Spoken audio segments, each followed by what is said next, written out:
Yeah.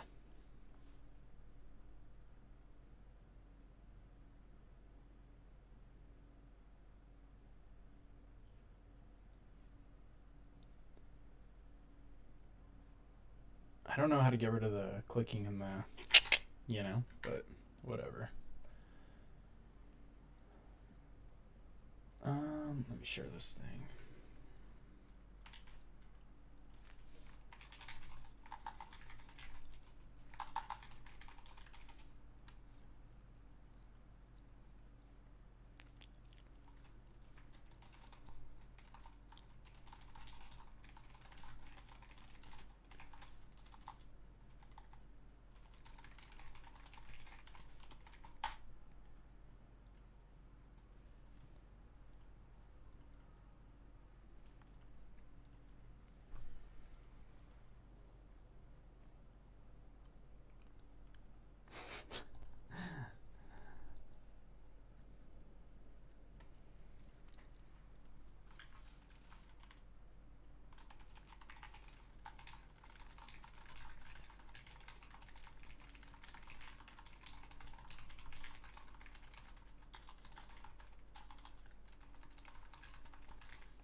Hope everyone's doing well. Give me a few minutes here, and we'll just like let some people pour in, and then we'll give it a go. I hope you guys are all doing well.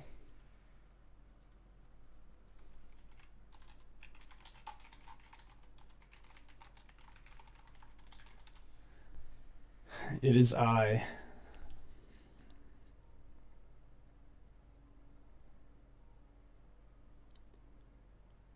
Is that a fitted hoodie? Yeah, it is, man. It's a fucking Bubba Gump hoodie.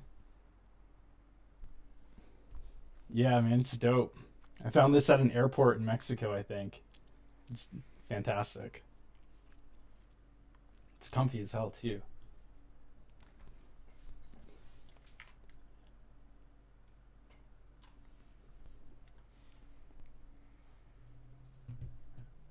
Let's see. Give me a few minutes. I'll probably wait until like 7:50 and then we'll go from there. What did I buy you for your birthday? Probably nothing, man. I don't really know you like that. You get me a visa for my birthday?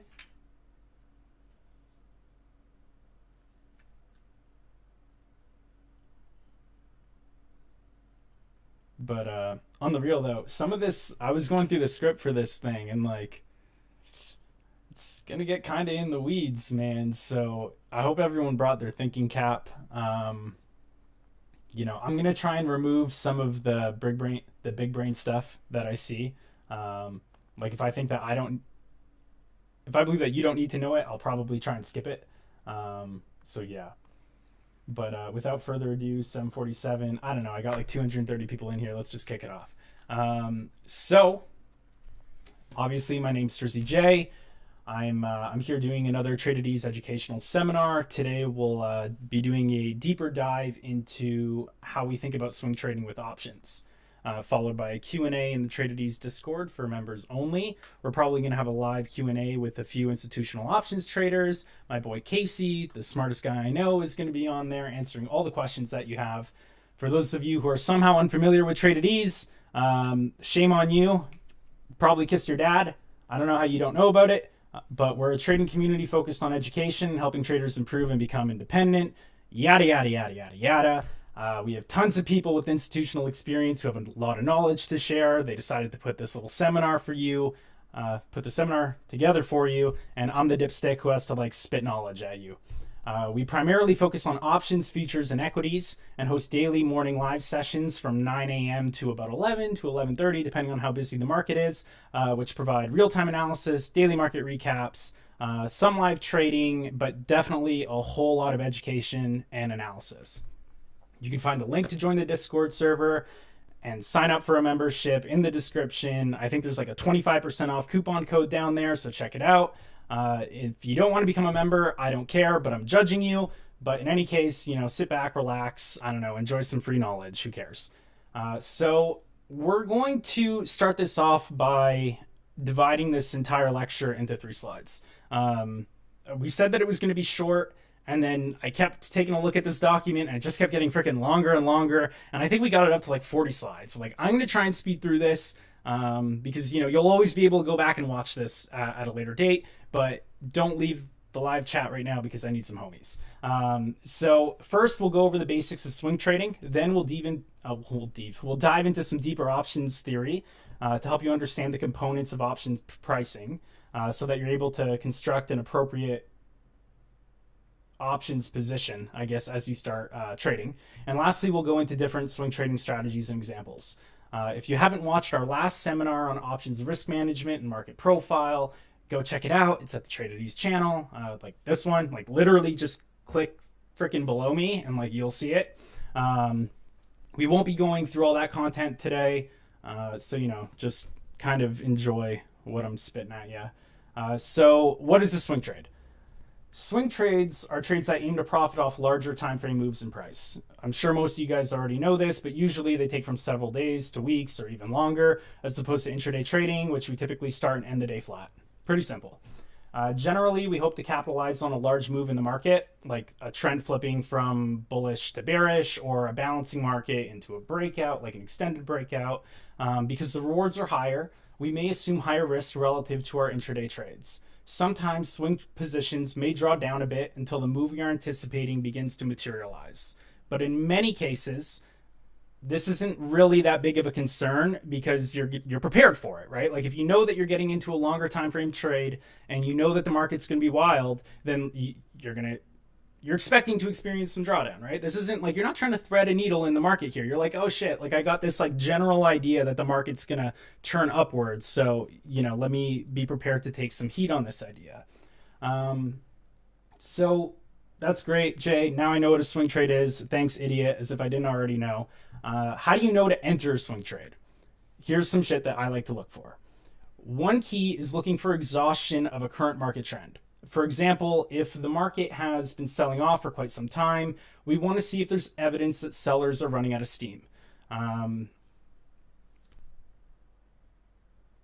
This kind of touches on the auction theory stuff, which I don't want to get into that much. But, you know, if sellers are running out of steam, that typically means that buyers are about to step up, right?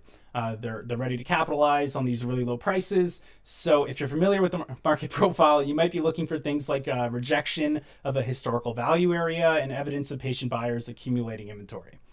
Another key is looking for confluence. Usually large market moves that, you know, have like these massive changing of trends will be correlated with other markets or other instruments. Like, for example, VIX, Forex, you know, DXY, single stocks, market breadth. There's just tons of things that you can look for. So like if you have all these like market breadth and Forex and risk on indicators telling you that, you know, it's time to buy, and you see the market bottoming, then, you know, put 2 and 2 together, you freaking dummy.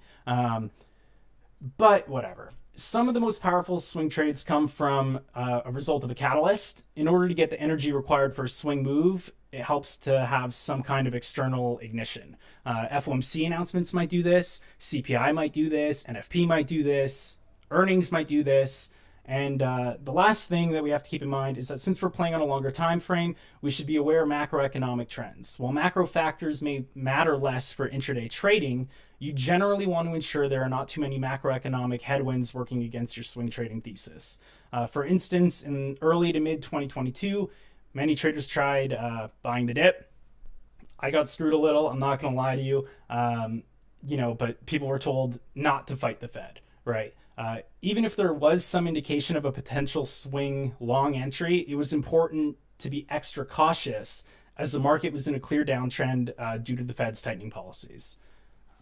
So just, you know, something to keep that in mind. So let's take a look at a swing trade. Just a decent example. And this is, you know, going back to that auction theory thing that we did a few weeks ago.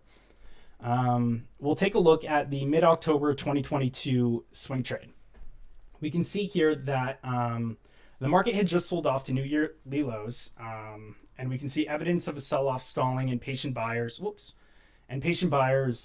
accumulating inventory right around here, down here. Add in elevated volatility and a possible overreaction to some macroeconomic news, and we had the elements for a great swing trade. And we had this major upturn. So the question that you might be asking yourself is, okay, Jay, well, I trade Delta One futures, bro. Why do I give a shit about options trading? Here's why you should care. Compared to buying equities or futures, trading options may have lower upfront costs and possibly friendlier margin requirements. Depending on your specific position and broker, this may make it easier to hold overnight as well. Furthermore, options allow us to position appropriately around the other market factors not related to directional price movement. For example, many swing longs are accompanied with a volatility crush, and we can take advantage of this to increase our returns. However, just like we preach with intraday trading, we still need a clear trade thesis, defined risk parameters, and an invalidation criteria. These may be even more important for swing traders, as it's easy to get caught holding losing positions for too long while hoping that the market will eventually turn around. Because just because you have everything kind of pointing that the market should bounce, bro, the dip can quite literally always get the beer. Okay, you still gotta have proper risk management and be able to kind of step away from the trade if things aren't looking your way. So if we're going to trade puts and calls, we need to understand the fundamental relationship between them. This is known as put call parity. This is where we're going to get into some of the math stuff, and you guys are probably going to try and brush it over, but I'm telling you, just stick with me. We'll speed through this. It's not that complicated. Okay. The basic concept is that you can replicate a call with puts, stocks, bonds, and options. Oh, hang on. Hang on. Yeah. Mountain Dew, don't be like me. The basic concept is that you can replicate a call with puts, stocks, bonds, and vice versa. The easiest way to understand this is to think of two separate portfolios. Okay. In the first one, we'll buy an at-the-money call and sell an at-the-money put with the same expiration. This is known as a synthetic long, because as the diagram at the bottom of this slide shows, this mimics going long 100 shares of the underlying stock with leverage. The payoff at expiration is the difference between the stock price, which is S, and the strike price, which is K. So it's just like S minus K. All right? Are we getting that? In our second portfolio, we'll buy 100 shares of stock and sell K, which is a zero coupon bond that pays $1 at expiration. You guys are never going to use this. Hang on. I'm going to skip through this stuff. We don't need to get even further into put call parity. That's basically all you need to know. How are options priced? Listen, man, I'm Traded Easement. We keep it simple. Okay. We give you just enough of what you need to know. If you want some more, feel free to open up a thread in the Discord. We'll answer those questions. Okay. But I know that half of you guys aren't going to get into that. So we're going to get into how options are priced. Okay. If you recall from our seminar on options risk management, options are priced based on their intrinsic and extrinsic value. Okay. Intrinsic value refers to the difference between the spot price and the strike price. Extrinsic value comes from the time value and implied volatility of the option, which dictate how likely it is that the option will expire in the money. Okay. If an option is OTM, then its extrinsic value will be high because it's basically just vol and time, right? Just doesn't really have any use if the option's out of the money, right? No intrinsic value in the contract. And because the extrinsic value will be high, as a result, the premium will be high as well. Options with a lot of time to expire or high volatility will have a greater likelihood of expiring in the money and thus a greater extrinsic value. We got that? Simple. To calculate the price of an option, the most popular approach is a Black-Scholes pricing model. You can see the equation on the slide. We don't have to get into this. While the equation looks complicated, you could break it up into two relatively simple terms. You can see them below. Anyway, Black-Scholes isn't totally used for pricing options anymore. It's like the original theory. It has some flaws, such as assuming that the stock's geometric Brownian motion and therefore have constant volatility. It's just a bunch of bullshit, okay? It makes a bunch of naive assumptions. We can skip this. Dumb. Okay, call option payoff. This is where the shit that you care about starts to come in, Okay, here you can see the payoff of a call option in terms of its components. Very out the money or in the money options have very little time value, and the premium of the call option is always higher than the payoff. Okay, simple. Now we can look at the the put option payoff. You can see the payoff for a put option with about 1 year to expiration. The same principles as the call apply, with the caveat that the time value can be negative if the interest rate exceeds the dividend yield. Yeah, okay. I had to do that in my head because I lost it. But yeah. On to the option Greeks. I mean, we're all familiar with regular calls and puts, so like I don't really feel the need to go through the payoffs like that in depthly. Like we'll just get to like the fun stuff, right? Which is what you're here for. Option Greeks, how I can use them when they're swing trading, and how can I structure a trade so that I don't get touched by the Greeks, right? So let's go through the Greeks. We can deconstruct the price of an option into its various factors called Greeks. We all know this, which measure how changes in these factors affect the price of an option. Okay. Delta is very simply how the option price changes as the underlying price changes. Gamma, despite what VolTwit wants you to think, gamma measures how fast delta changes as the underlying price changes. Okay. Gamma is often responsible for the juicy returns on a very short-dated, out-of-the-money option, okay? Theta refers to how the option prices change as time passes by. It will eventually cause the extrinsic value of any option to reach zero at expiration if it's out of the money. When we talk about theta decay, we're referring to this idea. Okay, so if you've ever bought an option and just watch it like slowly die and go to zero as you get closer to expiration, it was this bitch. Okay, theta. Vega measures how an option price changes with respect to volatility. For example, if you own out of the money call option on a stock and the option's volatility rises, that means the market thinks it's capable of making larger moves and thus has a greater chance of becoming in the money, so your option price would increase. Vega works both ways, and I hope that we're going to get to it in here. So theta. We're going to do a deeper dive into theta. Remember that theta measures the change in an option's value over time. It is considered the killer of out-of-the-money options. We all know this. We've all been there. If you're saying that you haven't, you're fucking lying. Okay? The extrinsic value in your option, your out-of-the-money option, will eventually go to zero because time is the only constant. If you look at the below graphic, you can see how theta affects the extrinsic value of an option, okay? When there's a lot of time to expiry, the decay is kind of muted, okay? It's pretty small. But as you get closer to expiration, it quickly becomes more rapid. And then the fall off is steep. And then by the time you get to 0 DTE, you're watching your home equity line of credit disappear before your fucking eyes, and then you're homeless, and you got to explain to your wife that you got touched by something named theta, okay? Another great way to think of theta is the cost of gamma, all right? Many of you are familiar with the juicy returns you can get from buying out-of-the-money options, and as we mentioned on the previous slide, this is often due to gamma, okay? However, if that were the case, think about why would someone sell you that option, right? Because somebody's selling you this option. The answer is that they benefit from theta in the same way buyers benefit from gamma. Being long the option, you're being compensated for theta risk with gamma risk.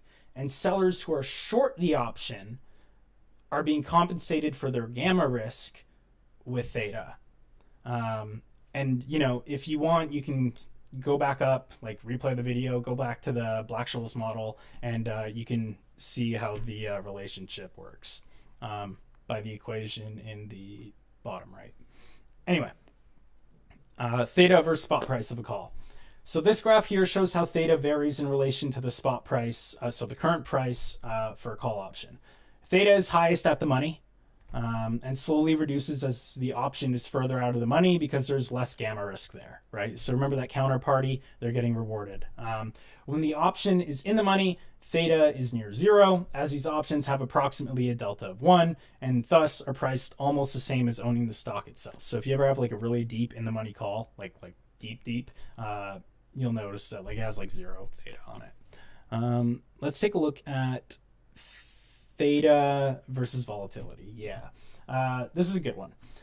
It shows how theta relates to volatility. If volatility is higher, there's more time value on the option because there's a higher likelihood of that option going in the money, and thus therefore more theta. Very simple. Now we're going to get to implied volatility, which is my good friend Casey's favorite subject, and this is where I'm going to lose most of you, okay, if I haven't already. So yeah, this is where, like, I'm not gonna lie, this is where it, like a year or two ago, it started going like way the fuck over my head. Okay, where I was like, yeah, dude, I just like fall asleep when people started talking about this. So like, if you nod off a little bit, like, trust me, it's all right, because this is like where we start really getting into it. So if you use the Black-Scholes model to calculate the price of an option, you may notice it differs from the market price. Just because of like the naive assumptions that we spoke about earlier. Like Black-Scholes is just kind of flawed, right? So how do we reconcile these differences in real life, basically, when we're using a model as a framework? Ultimately, in a real liquid market, the current price of any instrument is determined by what buyers are willing to bid, right? Like, what are you willing to buy it for, and what sellers are willing to sell it for, so the offer. If we take this price and plug it into the Black-Scholes model, we can see where the difference arises, right? The price of the option and the strike price, spot price, risk-free rate, and time to expiration are unchanged no matter what the methodology we use are. So the only remaining input in the Black-Scholes model is volatility, okay? If we plug all these values into the formula and solve for volatility, we'll arrive at a value that we call implied volatility. The reason we attach the term implied, okay, is because this is the market's forecast of volatility, okay? That allows the option price currently being quoted to fit our model. If we believe that the volatility being priced into the option is too high or too low, then we can construct a trade to take advantage of that, okay? And this is where my boy Casey and like, all the people in Tay and his Discord are like really starting to shine with options because this is where we can sort of start getting an edge, right? This is where you can start developing your own edge, is by like playing with like this one thing that you can calculate differently, right? So one of the flaws in Black-Scholes is that there's an assumption that volatility is constant. We know that's not true. Okay. If you think of large institutions such as banks, pension funds, yada, yada, yada, they're typically long assets. Okay. Therefore, prices going up benefits them, but they want to hedge against the downside, right? So they'll often want to buy puts, which causes demand for out of the money puts to increase, and thus their prices are fucking higher. Right? Like, there's no easy way to put it, right? So like, we know that that's not true. Like, volatility is not constant. Like, we know immediately. And that's, because of that, like, demand for puts, it's reconciled with a higher implied vol, right? This effect became more pronounced after the market crash of 87, I think, when traders realized that they valued downside insurance because equity markets don't just go up forever and they tend to crash fast and rise really slowly, possibly due in part to the leverage many firms employ, right? This phenomenon creates a little smirk in the volatility curve, which we'll see on the next slide. But yeah, this is, like I said, this is where, another way of thinking about non-constant volatility is to look at the cost of hedging our options position, okay? Rapid increases in realized volatility affect the value of low strike options more than higher strike ones, which then causes the need to delta hedge more frequently and creates larger losses for the option seller. Thus, these sellers want compensation for this risk in the form of higher premiums and thus more implied vol. We good? Like, this is where like some people are like, you're losing me, Jay. So yeah. Anyway, this effect is more pronounced in index options than single stock options because during market crashes, the equities of the underlying index become increasingly correlated. Half of you don't know what that means or give a shit. So we're just going to move right on to the volatility smile. The implied volatility of an option in relation to its strike price is theoretically thought to form a smile, as seen on the left, right? With Why do they call it a smile, Jay? Well, because it fucking looks like this. With out of the money calls and puts having higher implied volatilities than at the money options. However, in reality, we often observe more of a smirk, as seen on the right. It's a cheeky bastard. Okay. Uh, as we explained on the previous slide, implied vol is often highest for out of the money puts. So there's your smirk. Now we're gonna get this is where I make my money. Okay. Implied vol and realized vol. We can think of implied vol as the future volatility that the market is pricing into the option. Essentially what you're paying for when you long the option. Realized volatility, on the other hand, is the volatility that actually takes place.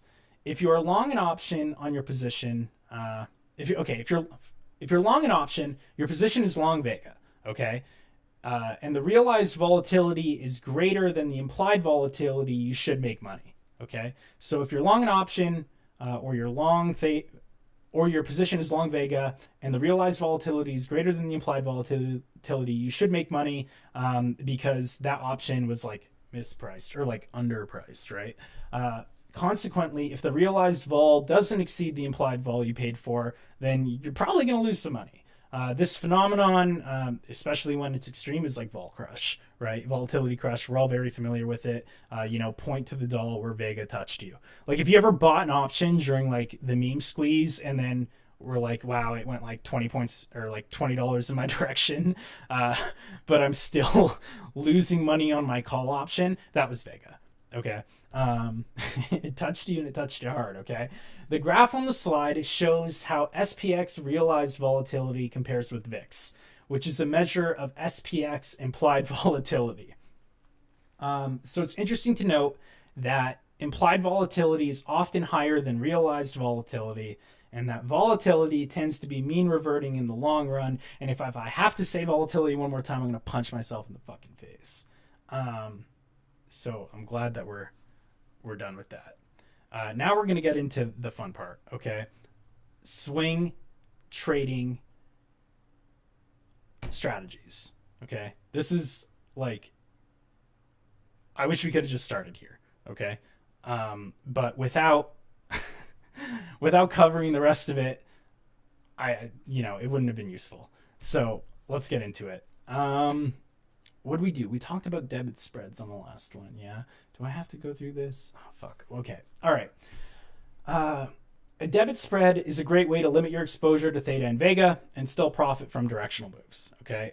The advantages that you have is a fixed risk to reward ratio ahead of time, and your reduced theta exposure allows you to tolerate more sideways action, and not probably, it may, okay, asterisk, not financial advice, result in higher returns overall. The downsides are that debit spreads may reduce your delta and gamma exposure, even though this is the exposure that you're ultimately after, if you were like long a naked option, okay? So, yeah. That's okay. We'll get into that. But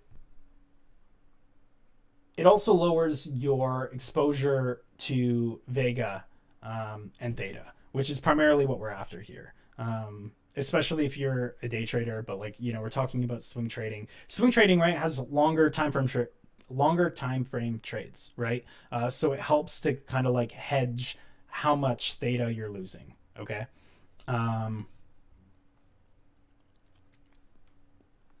This is what a debit spread payoff looks like. It's pretty similar to a call option. Your downside is obviously lower because you sold an option, right? You're hedging your naked call. But the upside's capped, and that's kind of what the trade-off is, right? Unless the underlying expires well above the strike price, the debit spread has better returns than the naked long option, right? Like we can all see this, like the green line. Like unless your call goes like very much in the money, then it probably won't make more money. But whatever. This was in the last video. Go watch that one. Okay. Credit spreads. The reverse of debit spreads are credit spreads. Credit spreads involve selling an option and then buying an even more out of the money option. So basically, you become like the option seller, right? You'll receive premium up front rather than paying for it. you're short Vega and short Theta, right? Like you basically want the option to, like, if you sell a call credit spread, you want the market to go down or just trade sideways, basically. You know, yeah. I mean, most of you will probably never end up doing this. But you know, we can take a look at the credit spread, and you know, you can see how that payoff works. Right? If you're in a bear call spread, you obviously don't want the market to go up because you're gonna lose money. So the question is like, okay, dude, that's all great, yada yada yada. Get to the fucking point. Do I want a debit spread or a credit spread, right? So you might ask yourself, if I'm very bullish, should I enter a put credit spread or buy call debit spread, right? Because if you're short, or you know, if you enter a put credit spread, then you know you're betting that the market will go up, right? But if you buy a call debit spread, then you're also betting that the market's going to go up.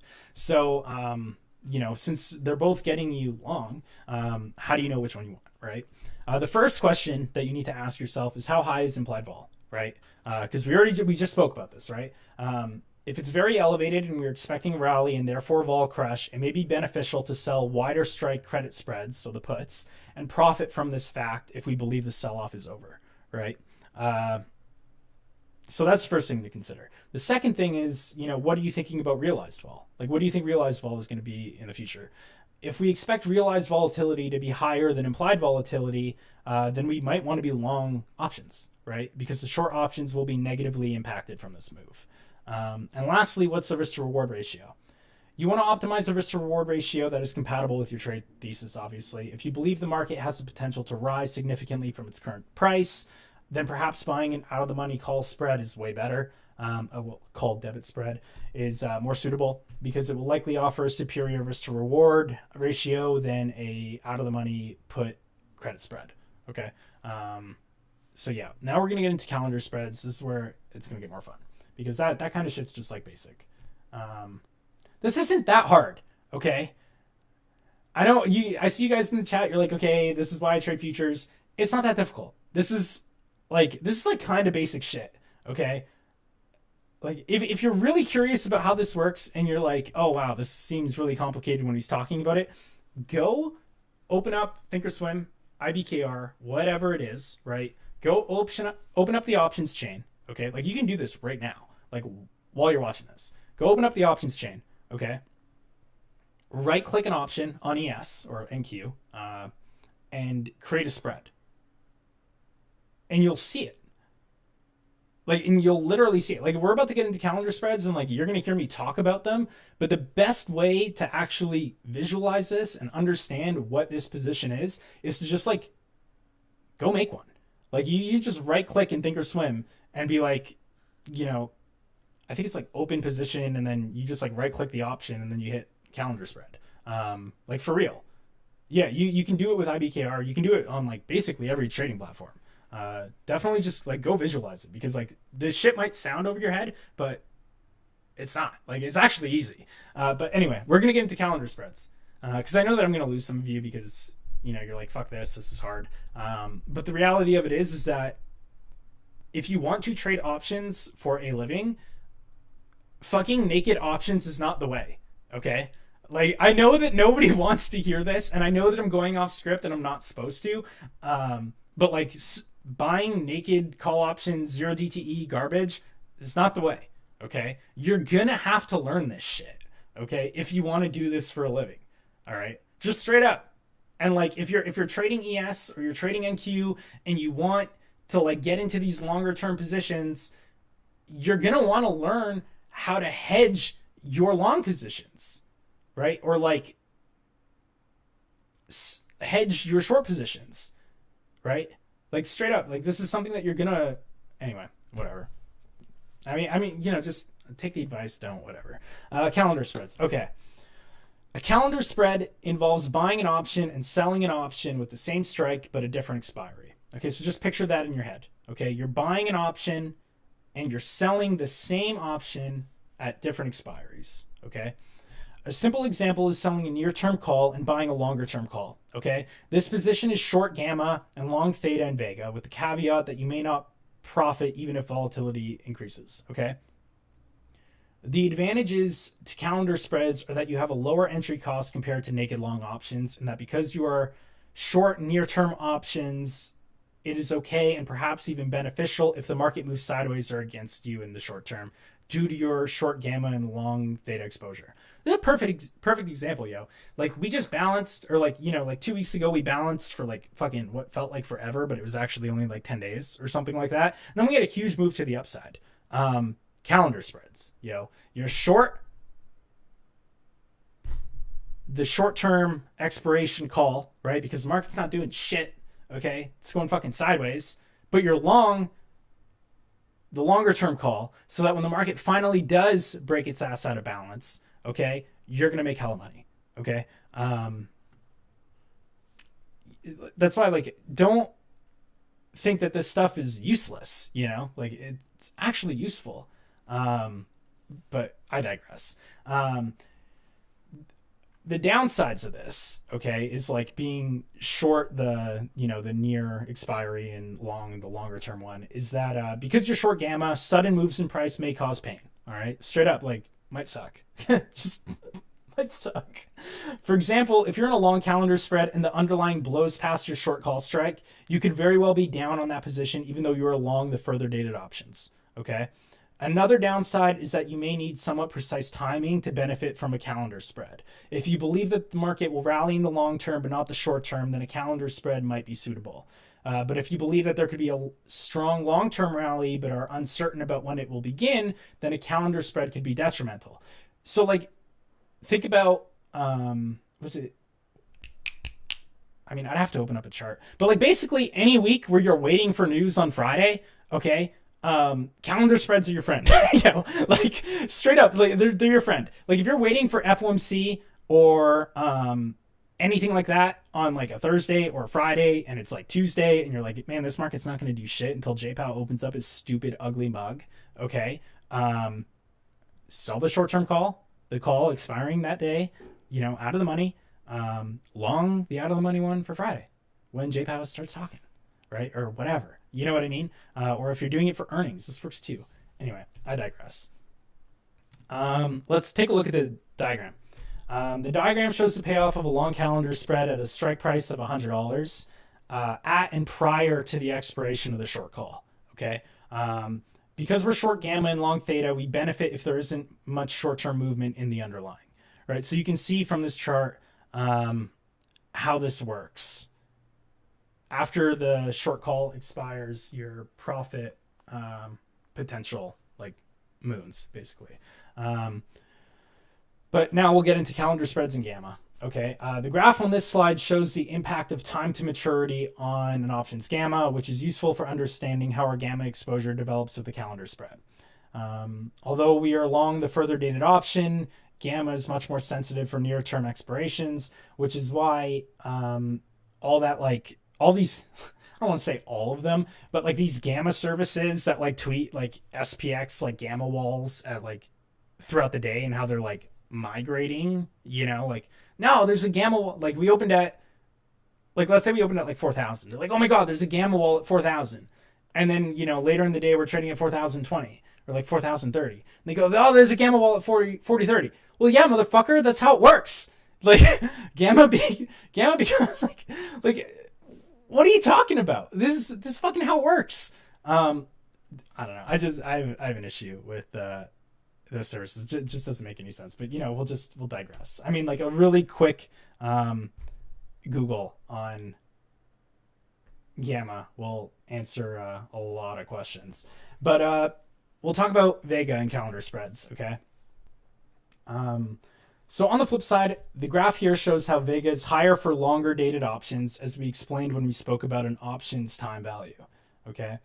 However, although we are long Vega on a calendar spread, near-term implied vol may rise faster than long-term implied vol. Okay? We got that? What we will really benefit from is if there's an increase in volatility on the further dated option, but a smaller increase in the short option. This could come from news that like maybe a company is like the Apple release. You know what I mean? Like a press release is coming out, or like a scheduled event, or like one of those Tesla show and tells where he fucks up the Cybertruck window, like one of those. Okay, um, so let's talk about calendar spreads and entry ideas. Okay, as mentioned previously, we want to understand the difference in volatility between the short and long options when we enter a calendar spread. A useful chart to do this on is a volatility cones chart, and we have these available in the TradeIDs Discord. Just fucking ask me for them, but not for long. It depends. On the below chart, we can see how historical volatility is clustered compared to current realized volatility for different time frames in SPY. Okay. You guys are like, what the fuck is Jay showing me? It's like a volume profile with a line going through it. Yeah. But there's a notable decrease in realized volatility for a 60-day window, right? This one over here, the green one, as compared to the 90-day window, right? While such pronounced effects are often due to fundamental reasons, assuming all else is equal, since volatility is mode reverting, technically, Mike Wong got that wrong, it could make sense to be short the 30-day options and long the 60-day options, right? If it's aligned with our directional thesis. Now we're going to get into diagonal spreads. Gamma wall every $10, Keck. Yep, exactly.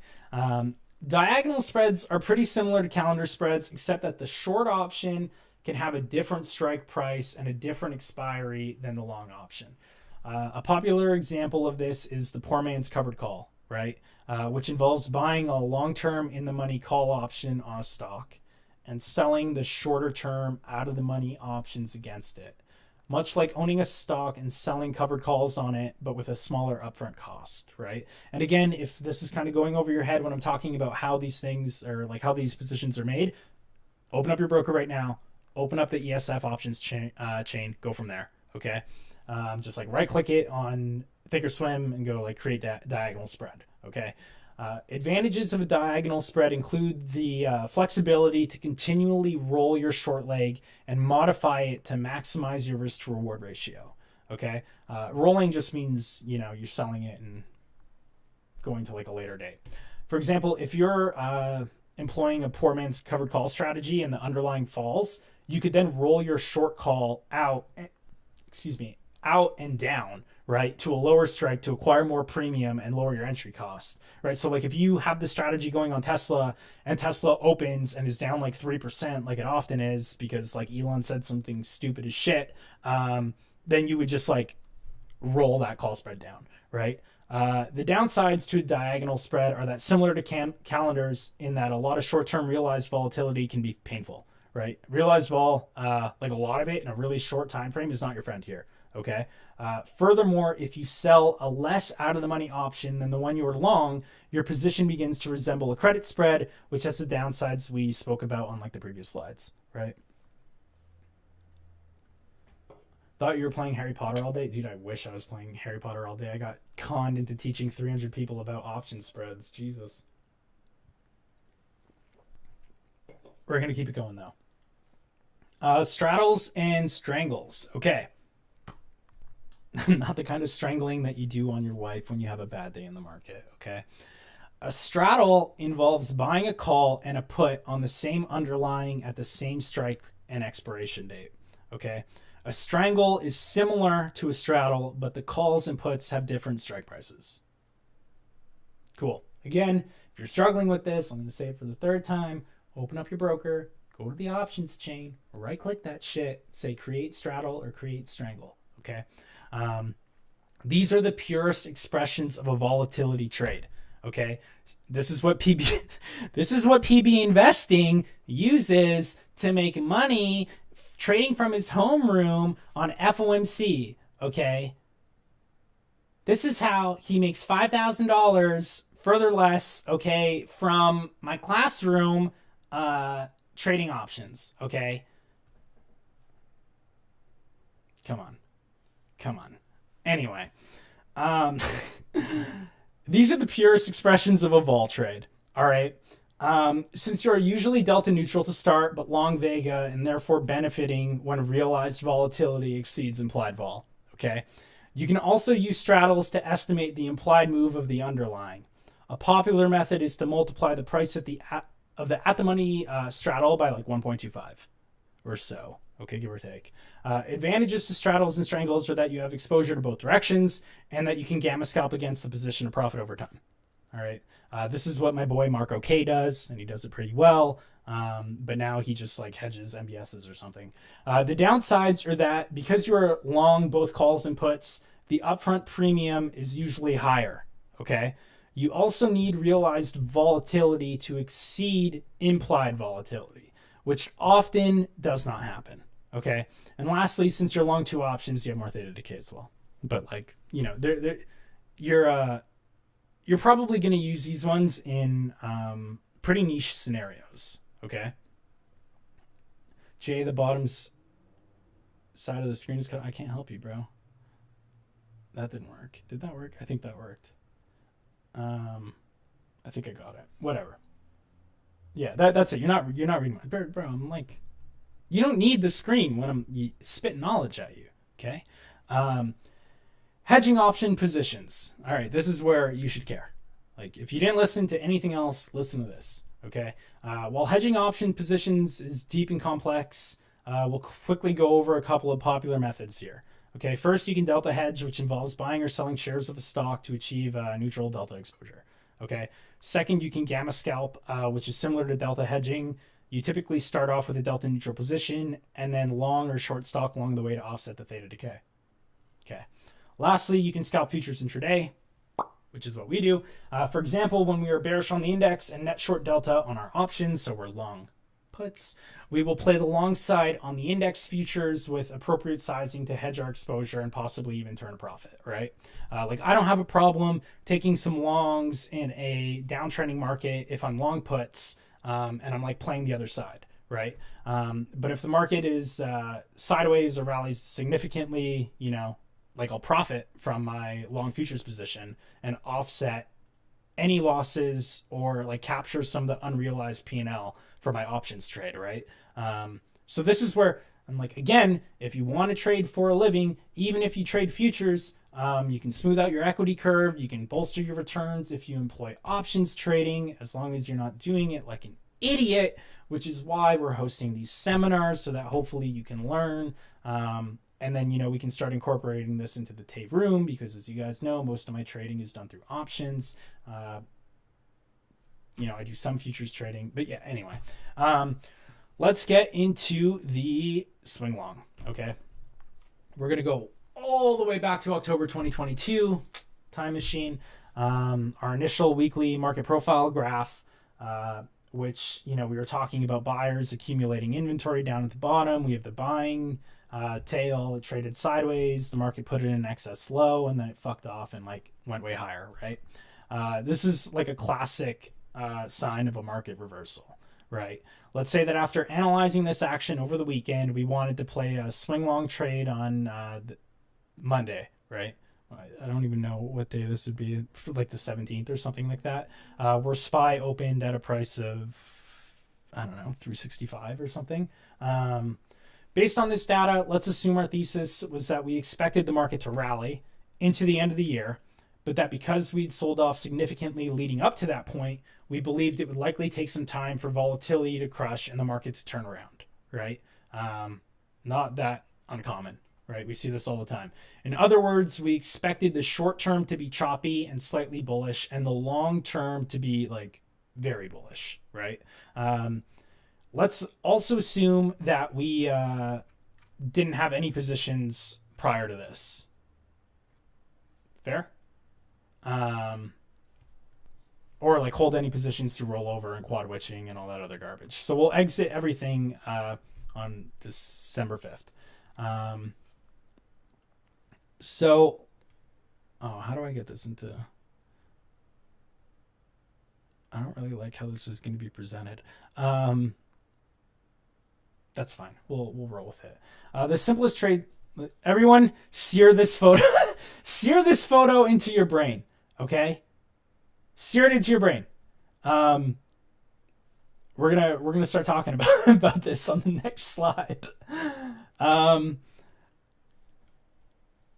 So the simplest trade to express a bullish view on this market into the end of the year would have been to be like long calls, obviously, right?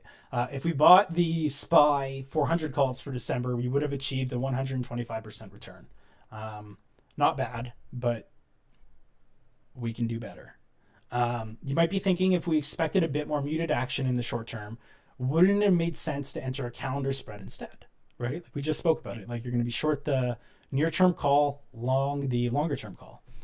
So in addition to going along the SPY calls, like the 400 calls outright, we would sell, say, the 400 calls for like a month earlier, right? So like let's say we long the December one and we sell the November one. That position would result in a 175% return by our exit date, so 50% more. And even 1 week before the short call expired, like sometime in October, the position was up 135% compared to 145% on the naked long call, which is awesome given that, you know, our downside exposure is reduced pretty significantly. So seriously, don't overlook this shit, because all of this over a trading career amounts to a lot of fucking money. Okay, since implied vol tends to fall as the market rallies from a large sell-off, it may be wise to sell this elevated volatility instead. You know, like over here, we were talking about, okay, you know, down here, we want to swing long. I think that the market's going up. You know, maybe what you could have done is sell put credit spreads, right? And then you're on, you know, you're gaining from the market going up. So if we sold the in the money 380 puts and bought the 365 puts, so you know you're like $15 worth of risk, you'd have a risk to reward ratio of 2-to-1.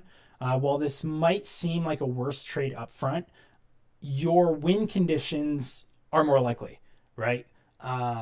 Just because you actually don't need the market to go up, right? Like if this market just traded sideways, you're banking. So with a lower strike price of 380, you would achieve maximum profits, much different than the other trades which needed SPY to go above 400. In fact, due to the large volatility crush, that position would have captured, I think, like 55% or close to 65% of its max potential in like 2 weeks. So like you could have sold this position, which like had fucking months of time on it, by the way, like literal months. Okay. And you could have gotten like 55% of the move in 2 weeks, you know, and you could have just rolled it and gotten even more money. But this trade makes the most amount of sense if you were confident in the limited downside, right? Or you could have done this trade if you're a predominantly like a short side trader, right? Like being short or like, you know, selling a put credit spread isn't that bad of an idea if you mostly play the short side, right? Because like if that put ends up going in the money, who the fuck cares? Because you would have made bank on your shorts anyway. So yeah, that's it. Thanks for coming to my TED Talk. Do we have any questions? Put them in the chat. Now I can roll through these. Am I going to post the video? Fuck no.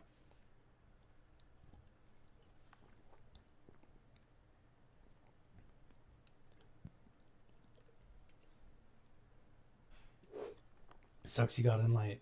How do you get some? I'm not reading these questions. I also don't care. If you guys want the real Q&A, go to the TraderDeez Discord. It'll start there with Casey, Whale, a few other institutional options traders. My voice is toast after this. I've been talking for almost an hour and a half. Prom is coming up soon. Will you go with me? Hell yeah. In the words of Habib, send me location. That's it.